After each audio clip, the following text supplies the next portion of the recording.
नमस्कार दोस्तों, आप सभी का स्वागत है हमारे YouTube प्लेटफॉर्म पे। जैसा कि आप जानते हैं एचटेट का एग्ज़ाम कमिंग हफ्ते में होने वाला है। उसके रिगार्डिंग हमने लास्ट ईयर के प्रीवियस ईयर क्वेश्चन पेपर को डाउनलोड किया है।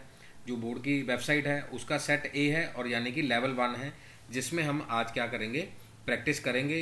इसी तरह की उत्तर पुस्तिका आपके पास रहेगी जिसके ऊपर थोड़ा सा आप वर्क भी कर सकते हैं। रफ वर्क वगैरह दिया हुआ जहाँ पे देख सकते हैं लेवल 1 में चाइल्ड डेवलपमेंट पेडागोगी के 1 से लेके 30 तक क्वेश्चन करे दिए गए होंगे। आज हम उसी को प्रैक्टिस करने वाले हैं, यानी कि आपके पास एक रियल का एक्सपीरियंस रहेगा, बिल्कुल रियल वन एक एक्सपीरियंस रहेगा, जिससे आपको पता चल जाएगा कि कैसे क्वेश्चन रीड होगा। हो सकता है कुछ पर्सन पहली बार दे रहे हो, कुछ हो सकता है दूसरी बार दे रहे हो। हाँ जी, ये रफ वर्क के लिए शीट मिलेगी। और यहाँ पर देख सकते हैं पहला क्वेश्चन, श्रवण बाधित विद्यार्थियों को शिक्षण अधिगम हेतु कौन सा प्रशिक्षण आवश्यक नहीं है। मैंने आपको पहली वीडियो में भी बताया था कि नहीं वाले क्वेश्चन, नॉट वाले क्वेश्चन, यहाँ तो चलो अंडरलाइन भी किया है और डार्क ऑप्शन भी है। ये बात बिल्कुल ध्यान रखनी है, जैसे कि लिप रीडिंग है, साइन लैंग्वेज है, ओष्ठ पठन है, संकेत भाषा है, ब्रेल लिपि है या गामक प्रशिक्षण है, कि कौन सा नहीं चाहिए। हमें ये बात मालूम है कि लिप रीडिंग से थोड़ा सा आइडिया हो जाता है, साइन लैंग्वेज भी आना चाहिए, लेकिन मैंडेटरी यानी कि कोई चीज़ ज़रूरी नहीं है। तो ब्रेल लिपि जो हमारे पास है उसकी भी कोई खास ज़रूरत नहीं होगी उस समय के लिए, और मोटर ट्रेनिंग की भी ज़रूरत नहीं होगी। सो इसका जो राइट आंसर बनता है CND। आप अपना भी कॉपी पर आंसर लगा सकते हैं सो दैट कि आपको बाद में कोई दिक्कत परेशानी ना हो। हम अपनी तरफ से आपको आंसर यहाँ पर लिख के सारी चीज़ें समझा रहे हैं। हाँ जी, जब एक बच्चे का नैतिक विकास एक अच्छा लड़का या लड़की घोषित होने की इच्छा पर आधारित होता है, तो इस नैतिकता का संबंध किससे है। इससे पिछली वाली वीडियो ही हमने करी थी जिसमें कोलबर्ग की थ्योरी करी थी। मोस्ट इंपॉर्टेंट मैं आपको कह चुका हूँ, ये क्वेश्चन आपके एग्जाम में बिल्कुल रह सकता है। व्यक्तिवाद विनिमय है, आज्ञाकारिता है, सामाजिक अनुबंध है, अच्छे अनैत्य वैकल्पिक संबंध है, गुड रिलेशनशिप है, सोशल कॉन्ट्रैक्ट्स है, ओबीडियंस है, पुनिशमेंट है, इंडिविजुअलिज्म है। गुड बॉय गुड गर्ल, यहाँ पर एक शब्द नहीं लिखा जो थ्योरी में था, that is good girl good boy. Orientation की बात यहाँ पर करी जा रही है, तो हमें पता है कि हम यहाँ पर गुड इंटरपर्सनल रिलेशनशिप की बात कर रहे हैं। मोरालिटी इसके साथ नैतिकता का संबंध है, अच्छे अनंत वैकल्पिक संबंध। ठीक है जी, थर्ड क्वेश्चन की तरफ चलते हैं। निम्नलिखित में कौन सा कथन अर्जित प्रेरकों की सही व्याख्या नहीं करता। नहीं वाला फिर क्वेश्चन आ गया। नहीं वाला बहुत ट्रेंडिंग क्वेश्चन है ये। Not correctly explain the acquired motive, जिनको हम नहीं ले सकते व्याख्या की बात, जन्मजात नहीं होते, सार्विक नहीं होते, जीवित रहने के लिए आवश्यक नहीं है, वो अधिगम को प्रभावित करते हैं। They affects the learning, they are not essential to the survival, are universal not innate. ठीक है जी, पक्का है कि हमें इनेट नहीं होते, यूनिवर्सल जो हैं वो नहीं होंगे, सबके लिए क्या होंगे, अलग अलग होंगे। तो हमारा जो राइट आंसर बनता है वो कौन सा बनता है जी, दे आर यूनिवर्सल वाला हमारा राइट आंसर बनता है। उसके बाद मानसिक आयु का प्रत्यय किसने दिया, who coined the term of mental as.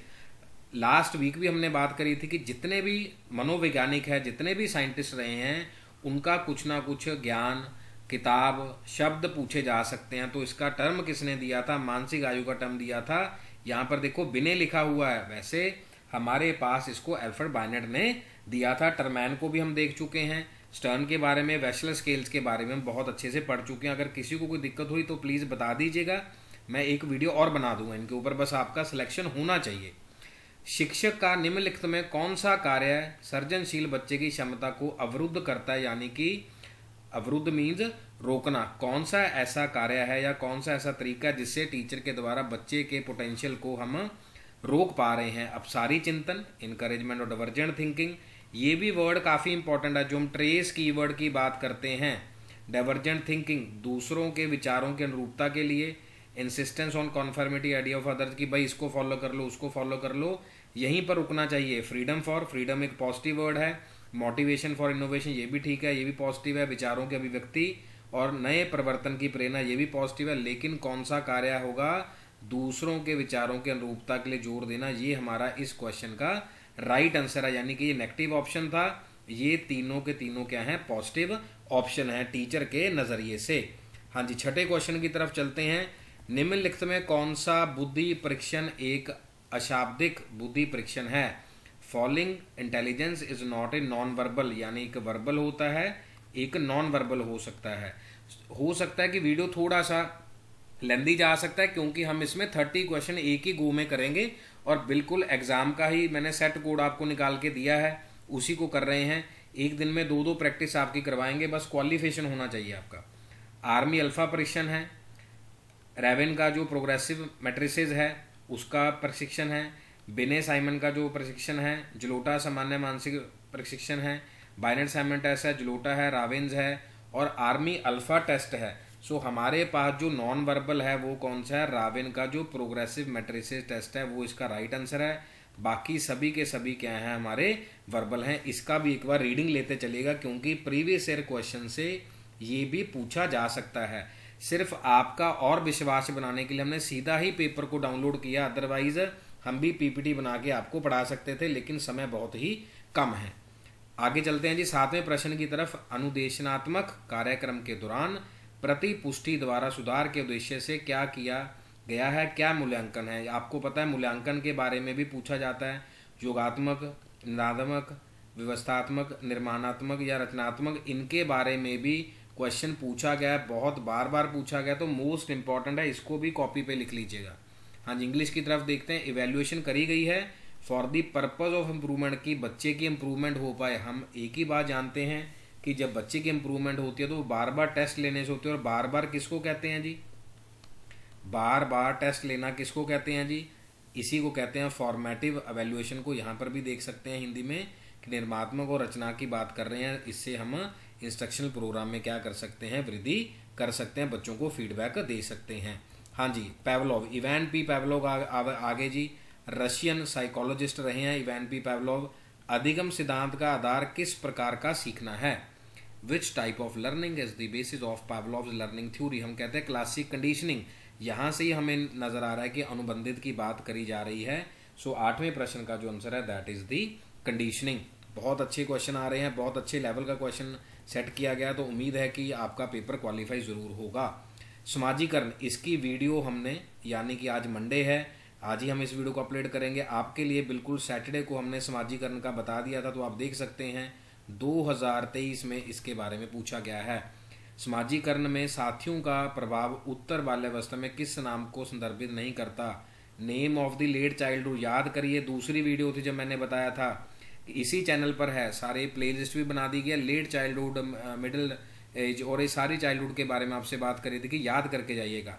Does not refer to the influence of peers in the process of social. Not की बात पूछ रहे कि गैंग एज है, एज ऑफ कन्फर्मिटी है, प्ले एज है, ट्रांजिशनल एज है, कोई दल बना लिया आपने, जैसे हमने गैंगलैंड की बात कर ली, अनुरूपता की आयु है, खेल आयु है, संक्रमण आयु है, कौन सी आयु है।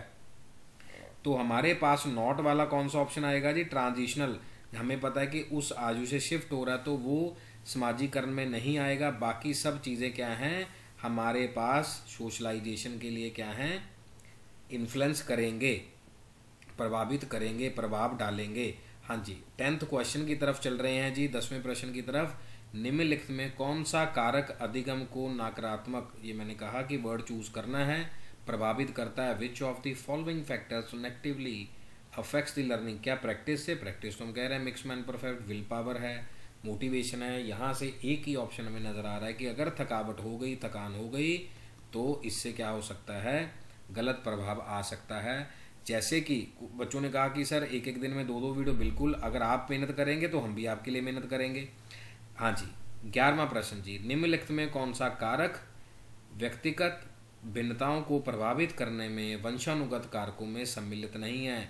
वंशानुगत की भी पूरी फुल वीडियो हमने बना दी है, आप उसको पिछले हफ्ते वाली वीडियो में देख सकते हैं। Not factors included in the hereditary factors affecting the individual difference, ये दोनों तो मैंने आपको प्रॉपर हिंदी नोट्स में पढ़ाया हुआ है, बिल्कुल हिंदी नोट्स में पढ़ाया हुआ जी। फिजिकल स्ट्रक्चर है, इंटेलिजेंस है, एप्टीट्यूड है या एटीट्यूड है, और हमारे पास शारीरिक संरचना है, बुद्धि है, अभिक्षमता है या अभिवृत्ति है, तो किसका फैक्टर नहीं होगा, ये एटीट्यूड तो हमारा रहने के साथ बनता है। बाकी सारी चीज़ें क्या हैं, हेरिडिटी में आएंगी, माता पिता से और जीन्स के थ्रू बनती हैं एटीट्यूड। हाँ जी, नेक्स्ट क्वेश्चन की तरफ चल रहे हैं। E.L. थॉरनडाइक के बारे में हमने पढ़ चुके हैं। थॉर्नडाइक के बिल्ली पर सीखने के प्रयोग में एक विशिष्ट व्यवहार सीखने के किस प्रकार के अभिप्रेरक का उपयोग किया गया? जैविक अभिप्रेरक, सारे अभिप्रेरक ही हैं जी, मोटिव की बात है। सामाजिक है, ब्राह्मा है जी, वातावरणीय है। Which type of motive use to a specific behaviour in Thorndike's learning experiment on the cat? Biological है, सोशल एक्सट्रिंसिक है। तब तक आप अपना आंसर कॉपी पे लगा सकते हैं क्योंकि हमें दोनों स्टूडेंट्स को ही केयर करना है, हिंदी भी इंग्लिश भी। एनवायरमेंटल मोटिव, देखिए कौन सा मोटिव है जो हमारा रहेगा, तो यूज़ किया गया बायोलॉजिकल मोटिव, उनका यूज़ किया गया ईएल थॉर्नडाइक की वजह, दैट इज़ दी जैविक अभिप्रेरक की बात करी गई है। 13th क्वेश्चन की तरफ चलते हैं जी। निम्नलिखित में कौन सी उत्तर बाल्यावस्था, देखो फिर आ गया जी, not an appropriate for the late childhood, एक ही सीरीज में 2 क्वेश्चन। सामाजिक व्यवहारिक विशेषता नहीं है, सहयोग नहीं करेगा, सहानुभूति है, प्रानुभूति है, अहम केंद्रिता है, कॉपरेशन नहीं करेगा, सिंपैथी नहीं दिखाएगा, एम्पैथी है, या इकोसेंट्रिज्म है। नॉट, आप ये बात प्लीज याद करके जाइएगा। 13 प्रश्न करे हैं, 13 में से 3-4 प्रश्न तो ऐसे आ गए हैं जो हमारे पास नॉट वाले पूछे गए। क्या नहीं कर सकता जी? इकोसेंट्रिज्म नहीं दिखा सकता, कैरेक्टरिस्टिक सोशल बिहेवियर के लिए नहीं है। हाँ जी, विकास की प्रक्रिया क्या है? देखिए जी, फिर वही बात, ग्रोथ एंड डेवलपमेंट चैप्टर सबसे पहले करवाया जी आपको। आज हमारी पहली वीडियो ग्रोथ एंड डेवलपमेंट के ऊपर थी। कहाँ से शुरू होता है? जैसे हम कई बार कह देते हैं बॉम्ब से टॉम्ब तक, यानी कि मरने से लेके अंतिम तक। सो हमारे पास क्या आंसर है जी? बर्थ टू डेथ, जन्म से मृत्यु तक डेवलपमेंट चलता रहता है। हाँ जी, 15th क्वेश्चन जी, कौन सी शिक्षण अधिगम पद्धति बाल केंद्रित एवं प्रगतिशील शिक्षा में सम्मिलित नहीं है? Teaching learning which method is not included in the child standard, means child के लिए नहीं है, और प्रोग्रेसिव एजुकेशन नहीं है, यानी कि उसको आगे के लिए नहीं बढ़ा रही। प्रायोजना है जी, समस्या समाधान है जी, भाषण है जी, प्रयोगात्मक है जी, लेक्चर होगा, प्रोजेक्ट होगा, प्रॉब्लम सॉल्व होंगी, या फिर एक्सपेरिमेंटल लर्निंग होगा। अगर आप ध्यान से इस बात को देखें, ये भी एक पॉजिटिव लर्निंग है जिसमें सब बच्चा सीख पाएगा, प्रॉब्लम सॉल्विंग भी आ गई, इसमें होरिस्टिक अप्रोच भी आ गई, हमारे जो प्रोफेसर आर्मस्ट्रॉन्ग ने दिया है होरिस्टिक अप्रोच, एक्सपेरिमेंटल या hands on workshop, John Dewey Kilpatrick model. लेकिन एक ही नेगेटिव ऑप्शन है, दैट इज लेक्चर, जो चाइल्ड सेंटर्ड नहीं होगा, वो टीचर या स्पीकर सेंट्रिक मोस्टली माना जाता है, और उसमें बच्चे पैसिव भी होते हैं।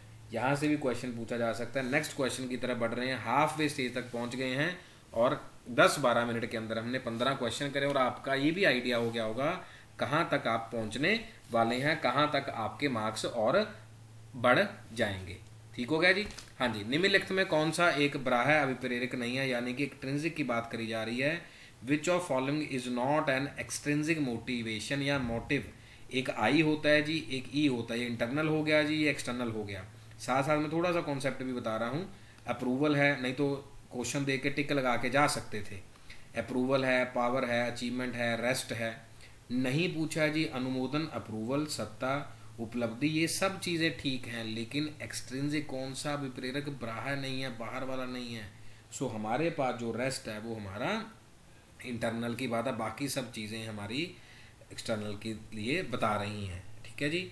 हाँ जी, 17th पे चलते हैं जी। विभिन्न आवश्यकताओं वाले विद्यार्थियों की समावेशी कक्षा के लिए कौन सी शिक्षण अधिगम व्यूह रचनाएं महत्वपूर्ण होंगी? वाइल टीचिंग, देखो 4 लाइनों का क्वेश्चन है जी। While which teaching learning strategies will be important for an inclusive classroom of students with different needs? सबकी डिफरेंट नीड्स होंगी जी। बहुसंवेदी हो सकता है जी, सहयोगी, साथी, दल शिक्षण। अब ये भी देखिए, जब हम इस वीडियो को बना रहे हैं, यहाँ पर हमारे अलग अलग श्रोता हो सकते हैं, लेकिन हमें सब बच्चों की केयर करनी है, इसलिए हर एक बच्चे के लिए हम एक ऑप्शन देख रहे हैं। हो सकता है कोई बच्चा एक्सप्लेनेशन चाह रहा हो, तो इसीलिए हम एक्सप्लेन भी साथ साथ में कर रहे हैं। टू दी पॉइंट बात है जी। मल्टी सेंसरी टीचिंग भी होगी जी, कोऑपरेटिव भी होगी, पीयर भी होगा, चल भाई तो उसकी हेल्प कर दे, टीम टीचिंग भी होगा। तो इसका राइट आंसर क्या है जी? ABCD। अगर आपका आंसर गलत जा रहा है तो आप उसमें थोड़ा सा देखिए कौन सा पॉइंट ही करने वाला है, आप इसमें हमें कमेंट कर सकते हैं। आगे जी, प्रतिभाशाली विद्यार्थियों के लिए निम्नलिखित में कौन सा शैक्षिक व्यवस्था की जानी चाहिए? शुड बी, कौन सी की जानी चाहिए? Following educational arrangement should be made for the talented student. Talented भी हो सकता है, फास्ट भी हो सकता है, एक्टिव वर्ड भी आ सकता है, कोई भी इसका सिनोनिम से पूछा जा सकता है। यानी कि रिमीडियल टीचिंग की बात है, एक्सरलेशन है, रीडिंग प्रैक्टिस है, स्पीच थेरेपी है, त्वरण की बात कर रहे हैं, उपचारात्मक की बात कर रहे हैं, वाचन की बात कर रहे हैं, वाक्य उपचार की बात कर रहे हैं, क्योंकि उन्होंने पहले ही कह दिया कि टैलेंटेड स्टूडेंट है, तो वो क्या है जी, एक्सेलरेशन की बात वो कर रहे हैं। हाँ जी, वाइगॉस्की का ZPD आना ही आना है, स्पीच आना ही आना है। ये क्वेश्चन तो जिस पर्सन ने प्रैक्टिस करी है टीचिंग एग्जाम की उसके भी टिप्स पे होता है, ये प्लीज़ गलत मत करके आइएगा। स्पीच वाइज क्वेश्चन है और ZPD का क्वेश्चन है, किसी भी पेपर में आ सकता है, 1 2 3 किसी में भी। हाँ जी, बढ़ते हैं जिसकी तरफ।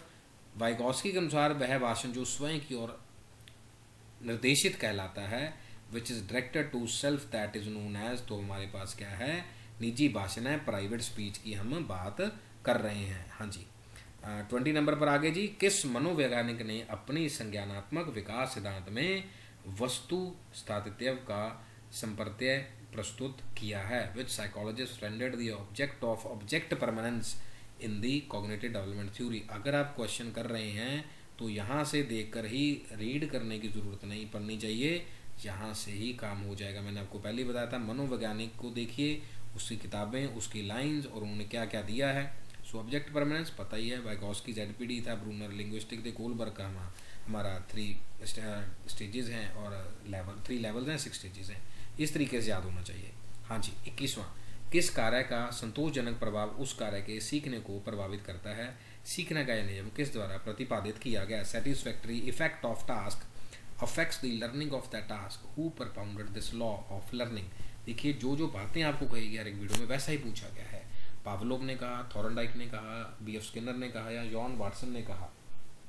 तो हमारे पास जो इसका आंसर है वो हमारे पास क्या है जी, स्किनर साहब ने ये बात कही है। एक बार किताब में ये भी पूछा गया कि इनकी किताब में क्या लिखा हुआ, तो इनका नाम ही हमने क्या करना था, क्लिक हमें करना था। ठीक है जी, इनकी बुक्स के बारे में जो हमें पूछा गया है। ठीक है जी, जो लर्निंग थी, लेकिन जो हमारे पास सेटिस्फैक्टरी इफेक्ट जो आया, लाइनें सेम थी, लेकिन इसके लिए किसने बताया गया, EL थॉर्नडाइक, जो हमारे पास क्या हैं, अमेरिकन साइकोलॉजिस्ट रहे हैं। किताब के बारे में जब पूछा गया तो हमारे पास कौन थे, स्किनर थे। इसके रिगार्डिंग ही उन्होंने लर्निंग के रिगार्डिंग बताया था कि रीइंफोर्समेंट की बात करते थे। अब हमारे पास क्या है, थॉर्नडाइक इसका राइट आंसर है, जब सेटिस्फैक्टरी की बात करी गई, लॉ ऑफ लर्निंग। क्लियर है जी बात, तो इसका राइट आंसर है जी थॉर्नडाइक, EL थॉर्नडाइक। हाँ जी, 22वां जी, कौन सा कथन विकास के संदर्भ में सही नहीं है, कौन सा डेवलपमेंट के रिगार्डिंग सही नहीं है। वही बात, ग्रोथ एंड डेवलपमेंट आना ही आना है, इसको प्लीज़ फिक्स कर लीजिएगा। विकास में प्रक्रियात्मक परिवर्तन होते हैं, विकासात्मक प्रतिमान पैटर्न पूर्वान्ह में होता है कि पहले से ही है, पता है सभी बच्चों का विकास एक समान होता है। अब ये तो हमें मालूम ही है, यहीं से पढ़ के क्लियर हो जाना चाहिए कि सबका सेम नहीं होगा। बाकी देख लेते हैं, प्रोसीड। हाँ, जनरल टू स्पेसिफिक, सबका पोटेंशियल अपना अपना होता है, क्योंकि हर एक इंसान को ऊपर वाले ने अलग अलग शक्तियां देकर भेजी हैं। निम्नलिखित में कौन सा कथन सीखने की विराम विधि के महत्व को इंगित नहीं करता। Which of the following does not indicate the importance of spaced method of learning। सीखने में थकान नहीं होती। अगर आप देख सकते हैं कि सीखने में थकान होनी चाहिए या नहीं होनी चाहिए। स्मृति चिन्ह समेकित नहीं होते, सीखने में अभिरुचि बनी रहती है, मानसिक उबता नहीं होती। Learning does not get tiring, memory traces not consolidated, maintain interest in learning, no mental boredom. अब डज नॉट का मतलब क्या है, वो हमसे क्या पूछना चाह रहा है जी। डज नॉट का मतलब क्या है, मेमोरी ट्रेसेस जो है वो कंसोलिडेट नहीं होंगे, स्मृति चिन्ह समेकित नहीं होंगे। सीखने में वो तो मालूम ही है, जब आप एक, जैसे हम कह रहे हैं कि एक बिल्कुल डेडिकेशन से कर रहे हैं तो उसमें थकावट नहीं होनी चाहिए। सो ऐसा ही है मेहनत का जो स्ट्रक्चर है। हाँ जी, 24वां प्रश्न जी, बिल्कुल क्वेश्चन, कौन सा निबंधात्मक प्रकार के प्रश्नों का एक रूप नहीं है। वर्णनात्मक, विश्लेषणात्मक, प्रत्याभिज्ञानात्मक, आलोचनात्मक। Descriptive, recognition, critical. कौन सा ऐसे टाइप क्वेश्चंस के लिए नहीं है। तो डिस्क्रिप्टिव है, लेकिन नॉट ऐसे टाइप की बात करी जाए जी, ऐसे टाइप का है वो। देखिए ध्यान से कौन सा क्वेश्चन हमारे पास बन रहा है, क्योंकि डिस्क्रिप्शन हम कर रहे हैं, एनालिटिकल भी, क्रिटिकल, ये तो एक प्रोसेस होता है जी जो रचनात्मक है। तो ये कोई भी ऐसे टाइप का क्वेश्चन नहीं होगा। हाँ जी, 25 की तरफ हम चल रहे हैं जी। किस अधिगम नियोक्ता में निम्नलिखित हस्तक्षेप कार्यक्रम सुझाए गए हैं। इन लर्निंग डिसेबिलिटी, लर्निंग डिसेबिलिटी का जी educational program are suggested, efforts for linguistic comprehension, इसमें वर्तनी सुधार के लिए आभास है जी, भाषाई समझ के लिए प्रयास है जी, ड्रिल फॉर स्पेलिंग करेक्शन है। अब इसमें से कौन सा राइट आंसर होना चाहिए, तो हमारे पास क्या आंसर होना चाहिए, डिसलेक्सिया कर रहा है। निम्नलिखित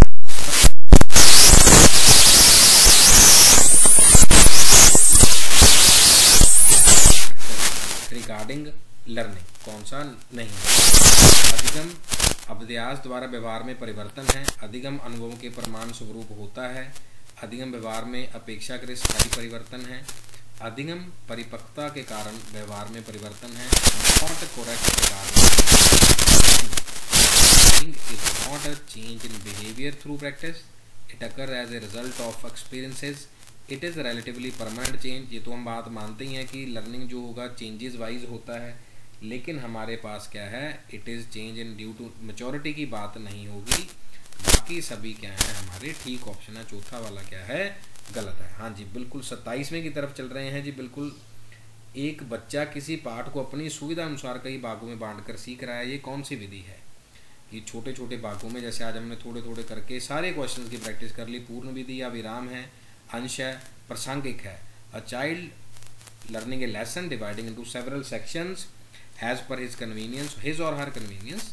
method of learning whole method है, मास्ड है, पार्ट है और इंसिडेंटल मेथड है। तो इट मीन्स क्या है, अपने आप को वो अंश विधि को अपना रहा है। पार्ट में छोटे छोटे प्रोडक्ट्स में, जैसे हमने 15 मिनट 20 मिनट अलग पार्ट में आपके लिए वीडियो बनाई, अलग अलग सेक्शंस में आपको।